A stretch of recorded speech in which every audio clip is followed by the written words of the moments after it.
Oregon City Library Board meeting will come to order at 5:02. In attendance are Ken Hall, Larry Osborne, Cynthia Andrews, Nick Berkman, and Carrie Linder, as well as library staff Maureen Cole and Denise Butcher. The first item of business is approval of the minutes, which you should have received last week. Are there any corrections or additions? If not, is there a motion to approve? Move to approve. Second. Second. All right, all those in favor of approving the minutes, say aye. Aye. All those opposed, say nay. All right, we'll move on to item number 3, public comments. And I don't see the public lining up, unfortunately. So we'll move straight to number 4, I think that is a good sign. the library director's report. Good evening, library board. Welcome to almost fall. So this past August was a very healthy month at the library. Our statistics have been just kind of going crazy.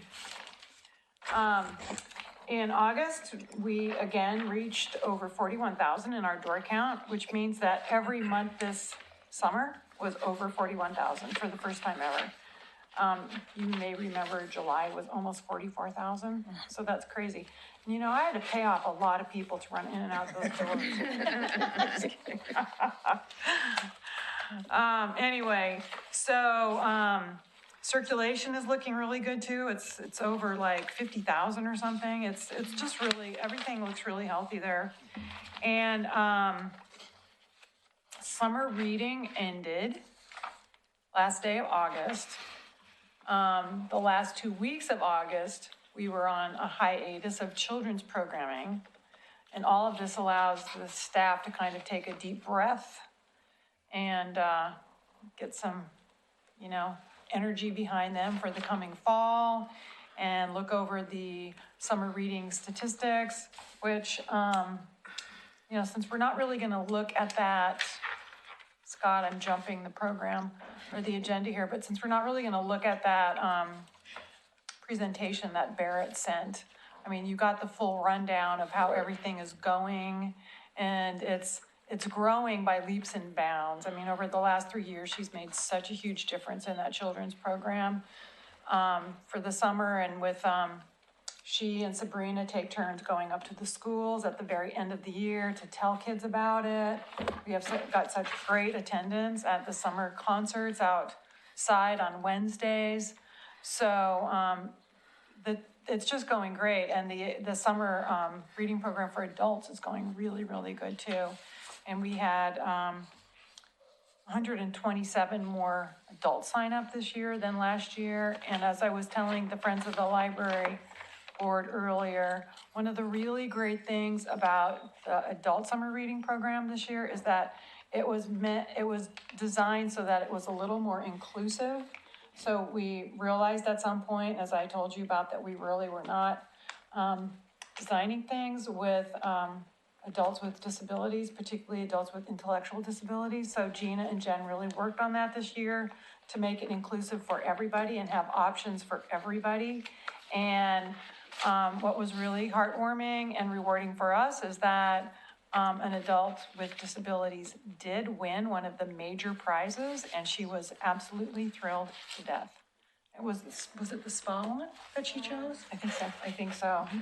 Yeah. And so that just for us, it was kind of a validation that we were like heading in the right direction with that and being inclusive. So that also felt really, really good.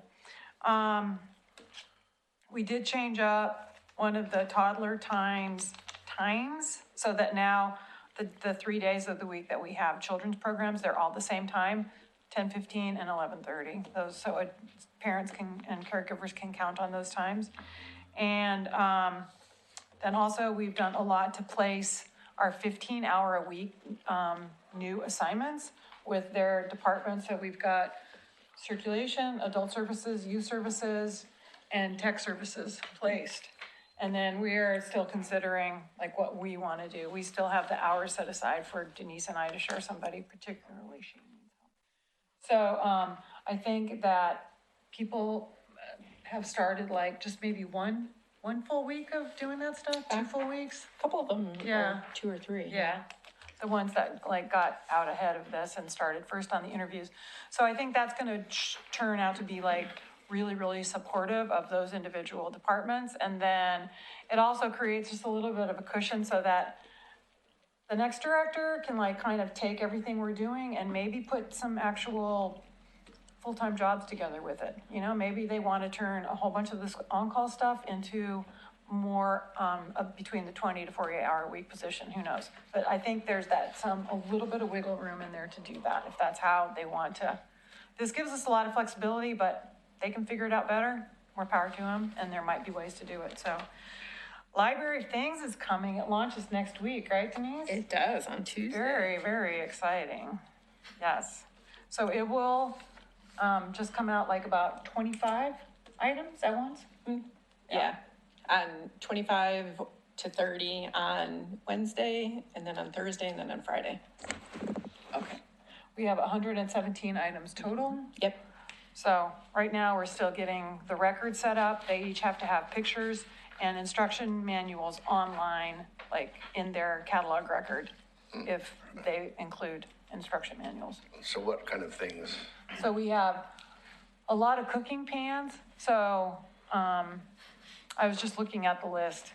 Some specialized cooking pans, tent, telescope, metal detectors, a lot of games, puzzles and board games. What else?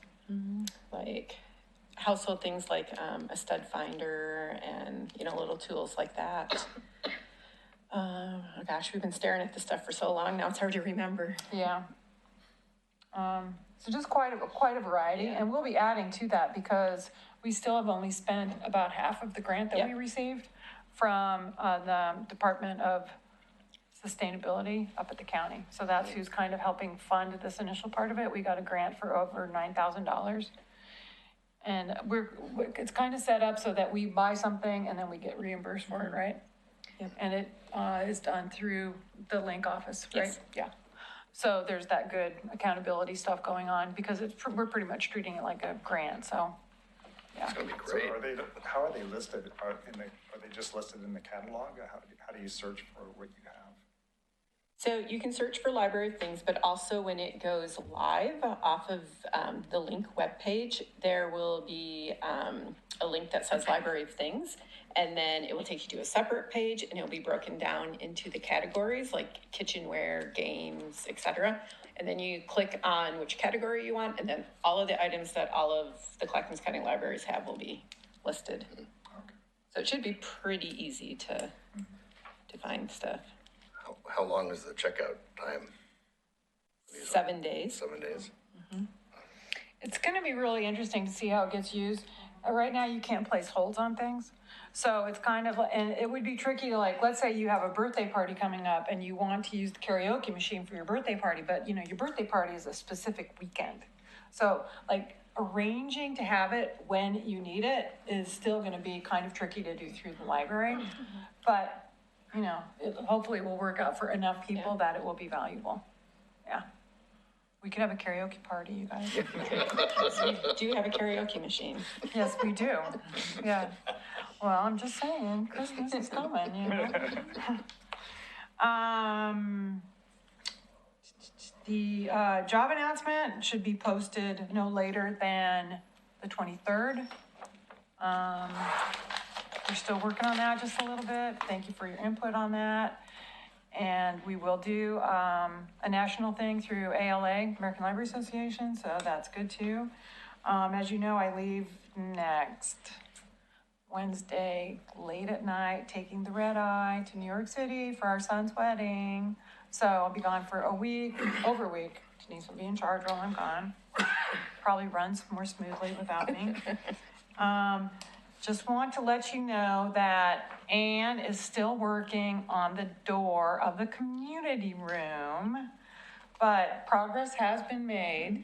Unfortunately, she'll probably get that done, and then that will trigger us to like start our part where we like actually deal with a policy around that, you know, or instructions on like how to, you know, teach somebody what to do or whatever. So I'm kind of like, you know, very good at compartmentalizing, and it's like, when the door is done, I will start on da-da-da-da-da, so then it will still be a little bit more time. Because like right now, I'm working on the state report, as, you know, was gonna be one of those topics that got brought up here, but we didn't get the statistics for that from Link until last Friday. So I'm still working on it. So I'll make sure you guys see a copy of it, but that, and then the reports for LDAC, and we could look at those next month, but they'll be like done by then. I had a question on the community room. Yeah. I remember the statistics, right? There was like 10 or 12 uses of it last month. Something like that. Is that meeting expectation? I don't know what, Well, so a lot of the time, that is non-library use. Those Okay. numbers are non-library uses. Okay. So, I don't count, library uses the community room a lot, okay, like virtually every day. okay. And so I just had to come up with it's a new statistic actually that the state library is asking us for of use of meeting rooms. And my statistic for last year was over 1,400 uses. Now that included upstairs, which may have like, each room might have 5 reservations per day. That's not library. You know what I mean? So the upstairs stuff adds up really fast, the downstairs less, but we use it a lot. So, Thanks. yeah. And then just so you know, at the commission meeting next week, and I won't be at it, Chief Band will be talking, we'll be providing some information about the impact of, homeless people on the city. And it's strictly like kind of a high level, you know, cleaning up camps, impacts on parks, that kind of thing, you know. So I did include a couple of slides about the library and our experience with them. Denise and I went back and looked at the last few years of incident reports, and probably we came up with like kind of more or less from 2015 through this year so far. Incidences are growing in number, and typically about half of them involve people without homes, but that means the other half involve people with homes. And we don't ask somebody, you know, specifically, oh, are you homeless? You know, that's not how we operate at the library. So sometimes, honestly, we're guessing. We know a lot of people, but, you know, we might know their name and still not know for sure if they're homeless or they're just like, you know, couch surfing or whatever they're doing. And they might be working homeless too. That happens as well. So it was just kind of to provide the commission with kind of an idea of how we intersect with the homeless at the library. Other ways that we intersect with the homeless is we do get training for working with the homeless. We will be having a training on that in October when we close for 3 days. And one of those days will be a training on that. Also, we get training on working with mentally ill. And I would probably say it's the intersection of those two things. That's the biggest problem. It's not the homeless. It's not because you're homeless that you're a problem. It's because you have mental health issues that maybe are not being addressed. That's usually when things get out of hand, and they tend to be the more explosive kinds of things. Otherwise, people have problems. All kinds of people have problems, right? But so those are, just so you know, that's happening. That's about it on the report. Any questions?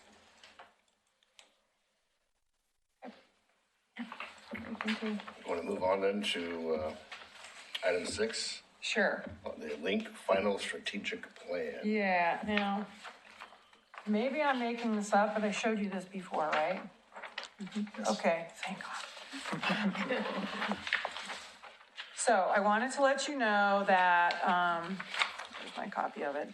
We adopted this for what it's worth. And we are gonna be using this in like, we're gonna have a retreat in early November. We're gonna be using this in our all-staff day in mid-October for all the staff and all in the entire county. We're gonna be using this to help direct projects down to committees. And that's one of the big things that we'll be doing when we have our retreat, is to like really look at this from a project point of view and get things started. And then the other really big thing that this requires us to do is think about what is offered from the central office and what is offered from the libraries. And where does it make the most sense to offer something centrally and most cost effective? And then how to work with Link to encourage or to like make sure that they've got the funding for that, wherever that comes from. And, what we really like it to come from is the county's general fund, because then the libraries don't have to pick it up. So, however, the county is cutting their budget this year. So these are not just givens, So we have to work within people's existing budgets and stuff, but we want to be efficient, and sometimes offering things centrally is the best way to offer things. So there's a lot of projects and a lot of dates. This is a living document, just like our strategic plan is a living document. It's my hope that people continue to look at this on a regular basis, and some things probably just aren't practical to do on this timeline, but if you don't stick a date on it, you've got, no incentive to keep moving towards it, right? So, this has been shared, I think, with staff, hasn't it? I think so, at least in a draft form, yeah. And, anyway, we'll be doing that formally at the training, and I just wanted you to get your eyes on it and comment, and you can comment, of course, anytime if you see something on here. But, just to remind you, we originally started off with this idea of like, well, we're going into these big task force meetings. Don't you think it would be a good idea to help educate everybody that's attending those meetings on what we believe should be our direction as a library as a whole? So like, these are our areas of priority we think are super important. These are the projects that we think we should be like working towards. So I just think this has a lot of information in it when you think of it that way. And, it's like, we're the library professionals, so we need to be able to like organize our thoughts and be able to communicate this to a group of people who are not the library professionals in the room. So we think it'll be a really helpful tool for those big task force conversations as well. Any questions on this? Nope. All righty, it's perfect, yay. All right, we'll move on It's gonna be to a fast meeting. appointment of board members, item number 7. Okay, so this happens every year.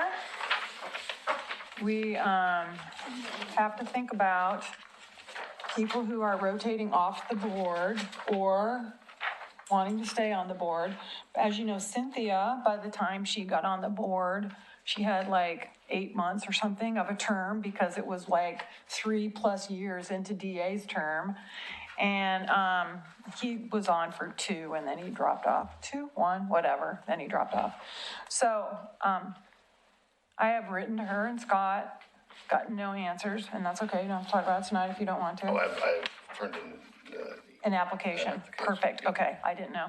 I'm sure Susie will also reapply for her position, because I think she's only had like 6 months or whatever, Right, yeah. right?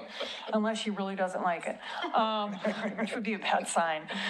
So, we will be fortunate enough to have multiple applicants this year. And what we typically do is come up with the questions and then set up appointments and send people these questions ahead of time, so everybody's all on the same playing field. So these were the questions from last year.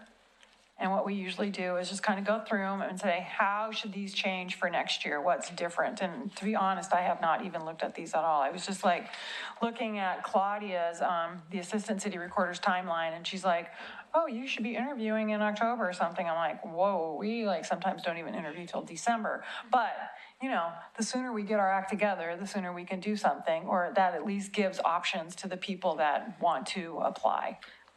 Could you say again who's going off the board? Scott would be rotating off of a 4-year term, so we'd have to reapply for another 4-year term, because you can have up to 2. And Suzanne Jefferson, because she was just filling the very, very end of somebody else's term. So she can come back for another full term as well. And these people have to go through the full interview process? You get a chair, the committee when I'm being interviewed. Yeah, isn't that what we've always done? Just had people go through the full interview process? Pretty sure. Seems fair, doesn't it? Yeah. Yeah. Okay. So, I should recuse myself then, oh, figure that out too. I think people are gonna see these questions anyway, Yeah, so I don't know that that really matters for this part, okay. talking about the questions. Yeah, if they were blind, I mean, as far as like not getting these ahead of time, yeah, then you'd be out of here. But everybody gets them ahead of time, and so, But when we talk about him, yes, but when we talk about, actually, You'll be there. actually, that's the thing, they're open meetings and anybody can be in during anybody else's interview. We can't refuse to allow people in here, but we usually just ask out of courtesy that people just, let people interview individually. We talk about this every year because it's always feels so awkward. So what is the closing date for applicants? It's actually September 30th. Is it really? Yes. Didn't realize that. But we have yet to turn somebody down if they if they turned it in late, especially when we didn't have applications. But we'll have some this year, obviously. Yeah. So, any ideas?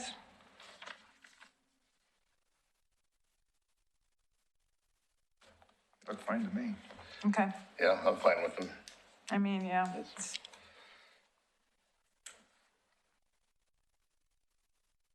I think we changed them around some last year because of the library. Yeah, because the library is built. That I was- mean, it says, like, number 3 says the new library edition is now open. Mm-hmm. Yeah, it's been open for almost 3 years now. So, I want to incorporate a question about the Library of Things, or maybe how they would help to raise awareness of that, or how they can see the community using that well, or.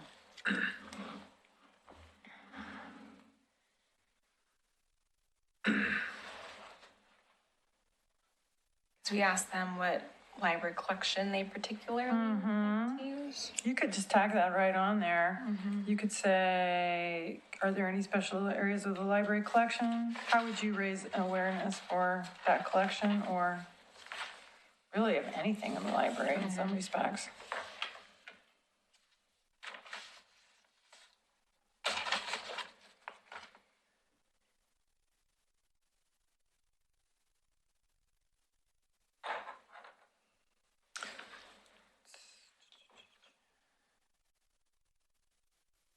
On number 4, what's the role of the library within the community? We might want to ask, how do you see your role as a board member? That's not really in there anywhere, is it? No, I think that's actually a really important question. It probably should be a separate question because, like raising awareness of collections, advocacy, all those kinds of things are like, well, what should a board member be doing when they're not just at the library board meeting,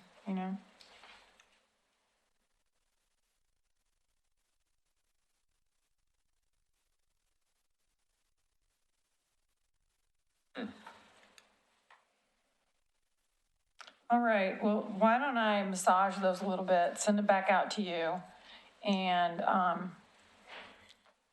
Katie, you can send me your thoughts via email if you have any more. And I'm not sure we're gonna have any interviews in October. I would rather shoot for November myself. I think that's soon enough. I think that's plenty soon enough, actually. Is that okay?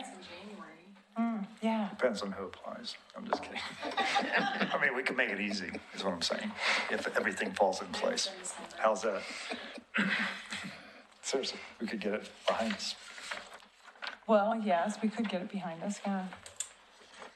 Or we could offer them October or November and like say, this is gonna be the regular time, so if this doesn't work for you, that's gonna be a problem. I don't remember this happening much, but what will happen though with Susie and I We'll have to leave here and not take part in the questioning. I don't remember it happening either. I will ask Katie. Okay. Okay. Because then I would think one of us should step back when they're discussing who to choose as well. It's not, you know, I don't know. That's. I would think so too. Yeah. Scott, yeah.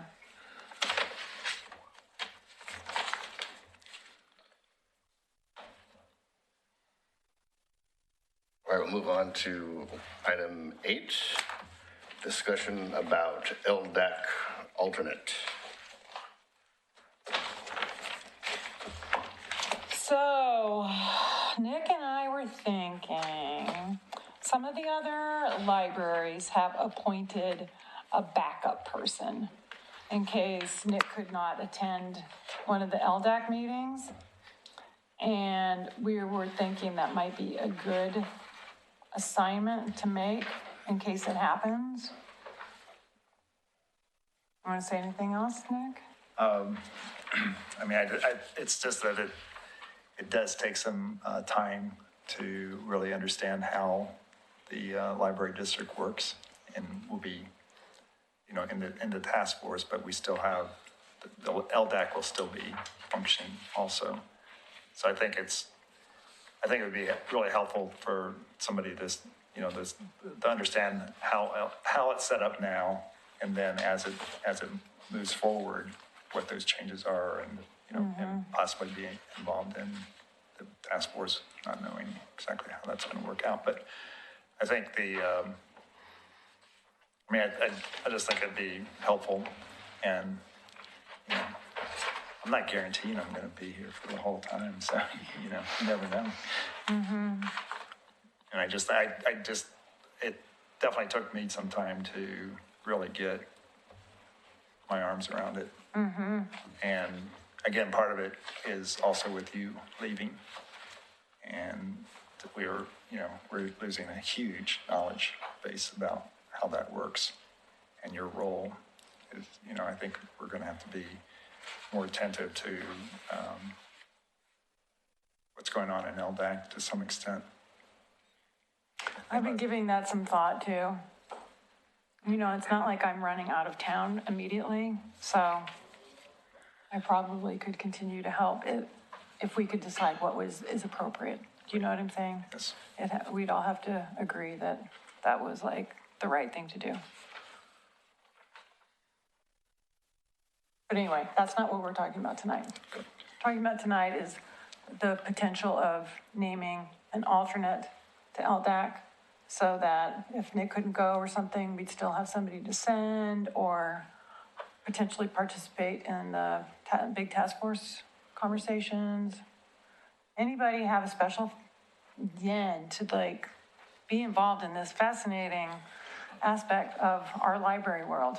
A very special and unique group because of our special and unique organizational structure.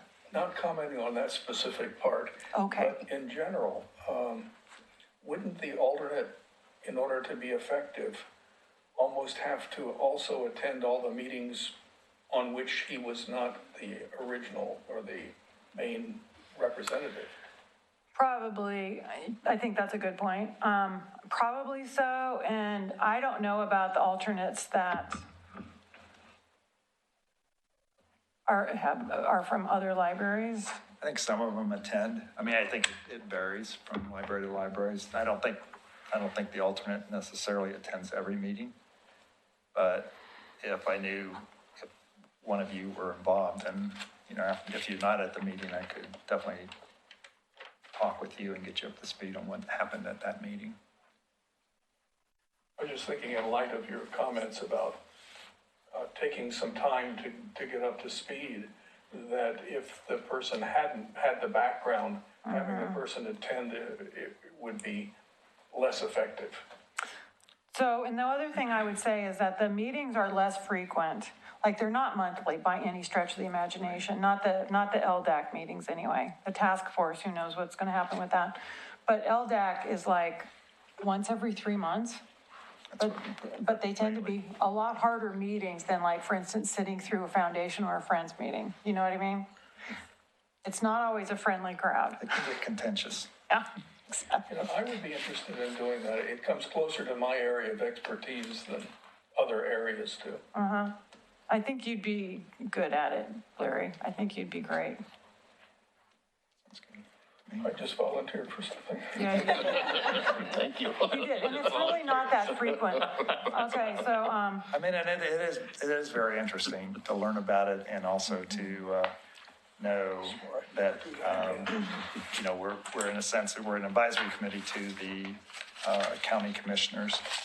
So we, That's what that is. we definitely have some influence in terms of how they view things. And, you know, so I think it'd be, I think it'd be really interesting for somebody too. Larry, I think would be. so having said that, you don't have to go to this meeting, but I won't be there. Nick will be all by his lonesome self. Unless it gets canceled, then it might get canceled. But there's a meeting scheduled for the 23rd, Monday, the 23rd at 7. But we don't have an agenda at this But we don't have an agenda and it might get canceled. And you wouldn't be invited to sit at the big table because you wouldn't be official yet. Right. So they're very like sticky about things for some reason. like Maybe, or maybe I'm making that up, but that's what it feels like. But I need to also ask what process we need to go through, probably the same process as we did through Nick. And I don't know if that means the city commissioners first have to approve you and then the county commissioners have to approve you, whatever. Let me find out. I'm not under indictment for anything. At the moment. Thank you very much. Yes, thank you. I'm not sure if everyone knows, but I'm also on the budget committee for the library district. So that's At least you were one- this last year. One meeting a year, so. Yeah. Yes. Great. We'll move on then to agenda item number 9, communications. And let's just stick with the LDAC. And Nick, you have I nothing think we just updated it. All right. Thank you. And we'll go to the foundation. Well, as I indicated, I think at the last meeting, the library will be a proud partner with the Dolly Parton Imagination Library Project. And I think all of you are aware what that project does, and it's pretty exciting to be looking forward to being a part of that. And there will be a kickoff event for that, for the fundraising by the foundation for that project, and that will be October 18th. I hope you all have that on your calendars. If you did not already, you will no doubt be getting some kind of email or letter from the foundation. And I would encourage you all to come with open hearts and open wallets. All right, Cynthia. Okay, let's be blunt about it. Why All right, not? The People need to event know is what they're from 6 getting to into. 9 at the Pioneer Center right here in Oregon City. We'll feature the Ellen White Band, and they're very good. So we anticipate a couple of hundred people, and there'll be hearty hors d'oeuvres served. The caterer will be the caterers out of Clackamas Community College, and Karen and I met with them this morning. That's right. And they're going to be suggesting a menu for us by the end of the week.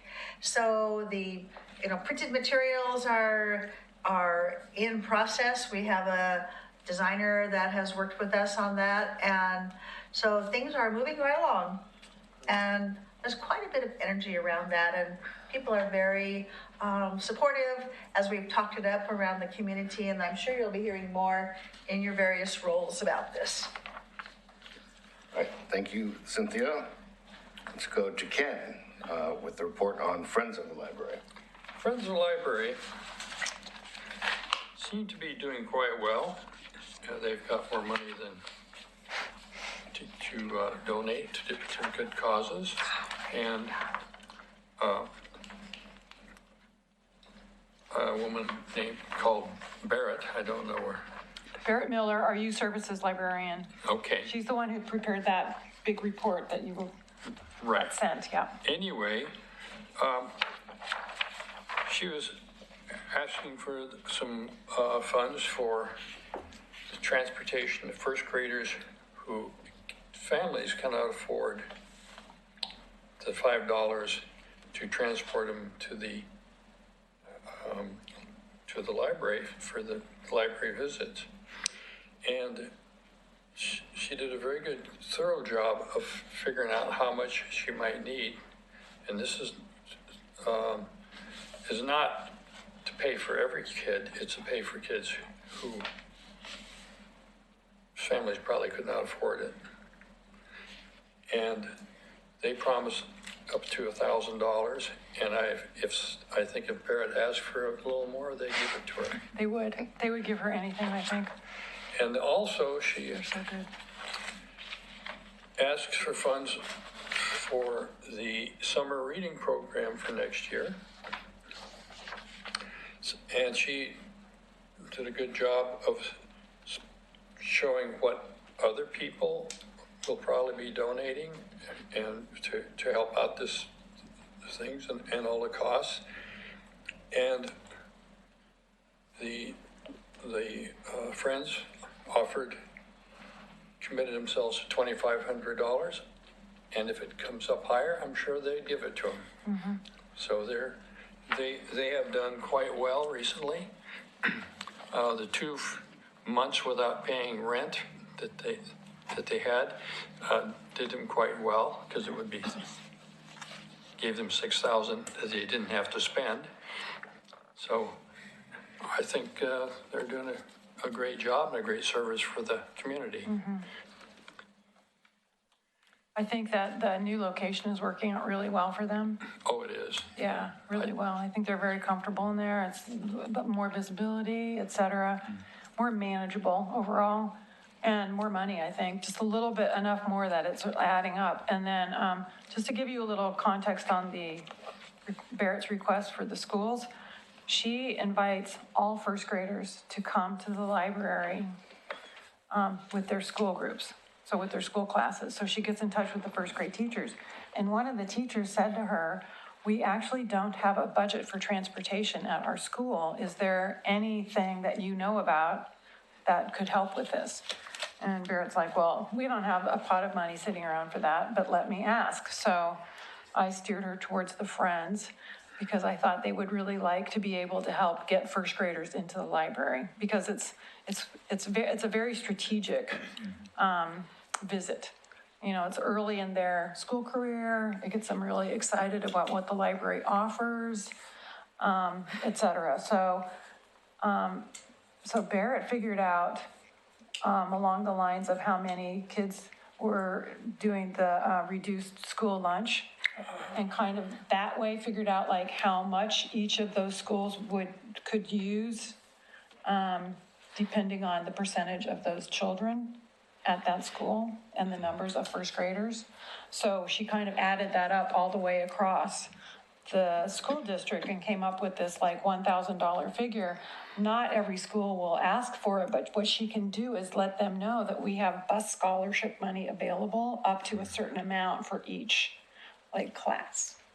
And then the teacher can work it out. However, he or she has to work it out with their transportation at their school. So whether it's $0 for that child, or whether it's just $1 or $2 for that child, however they work out their field trips, then we can like help make that happen because of the Friends now. So it will be the first time, I think this last year was the first time we ever had all the first graders even come to the library on intentional field trips like that. So this will be the first time we'll be able to like tell the teachers we actually have funding, a little bit of funding available for each classroom if that is what you need to get here, and make that work better for those students. Even though they didn't give numbers of this occurrence, but the kids go home, they tell their parents or whoever they're with about the library, and they eventually drag that person back to the library, and these people may get a Library card. We send, each child goes home with a library card application, and a lot of them come back with their caregivers. So it's a really smart way of using the school and the library resources to bring kids together with the library. And now with the Friends' help, we can do it even better, so. And there was some discussion about some of the schools don't have libraries or have very minimal library services at the school. Right. And people are just trying to figure out how to take care of that situation. Yeah.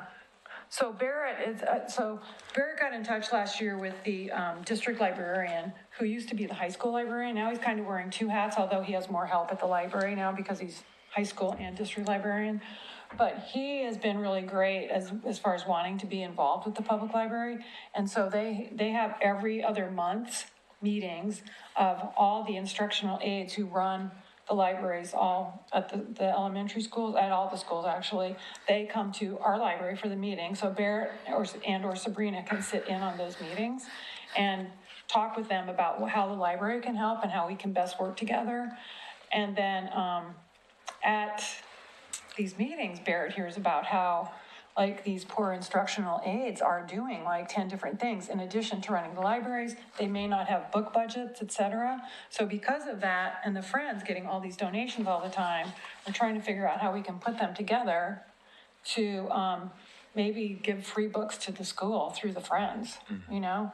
So a couple of the Friends are gonna attend a meeting that's gonna be held at the library, the bi-monthly meeting at the library of these school librarians on Monday, and see if that would work. Because actually, they have too many books sometimes that they don't have room for, and they're getting rid of them, you know, so.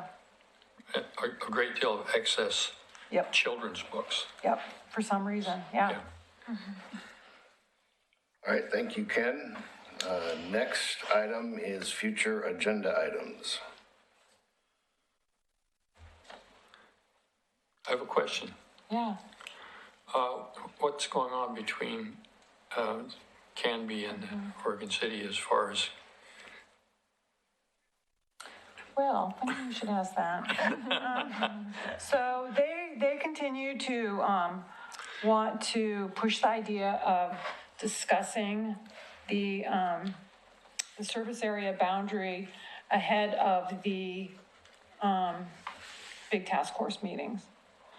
So they've talked to individual county commissioners about this, and at last word, I heard that no county commissioner agrees with this approach, and they want to keep the topic of service area boundaries included in the big task force conversations, where it can be talked about as a whole, you know, like, because there are other jurisdictions that want to be looking at those. So we want to collect the data for it and talk about it at the appropriate time when everybody can be involved and we can look at it big picture. So I think it's all going to be okay. Good question, though. thank you. Yeah, you bet. Thanks for asking. I meant to update you on that. Any other future agenda items we need to discuss? No, other than I'll, provide you with the reports I didn't provide. And we'll be talking to some applicants at some point. Okay.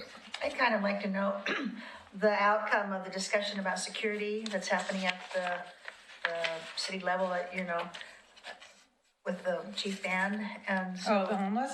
What? The homeless? Yeah.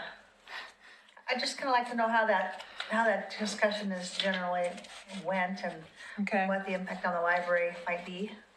Well, I don't think the impact on the library will change from what the impact currently is. He's really providing information to them about the resources that are used, because they're trying to get a high-level look at, like, how much is it costing the city to have a growing number of homeless people within Oregon City? How much does it cost to be cleaning up these camps? How much are we having to fix at the parks repeatedly? That kind of thing. How much of our attention is being diverted? So really has nothing to do with security as far as I know. So it's not really a solution-oriented discussion, No. it's just a problem-oriented discussion at Well, this yeah, moment. they asked for some information, and he's just providing them with Okay. information at this point. Okay, So I won't be there that night, but if anything comes of it, I will certainly let you know. Okay. Yeah, for sure. I mean, if anyone's interested, you can watch it online. They stream it. Which I will not be doing on vacation or after, Also, you because they are very boring meetings, can but. also go back and review it if you want to. Is there any unfinished or additional business? Since there is no further business, the meeting is adjourned.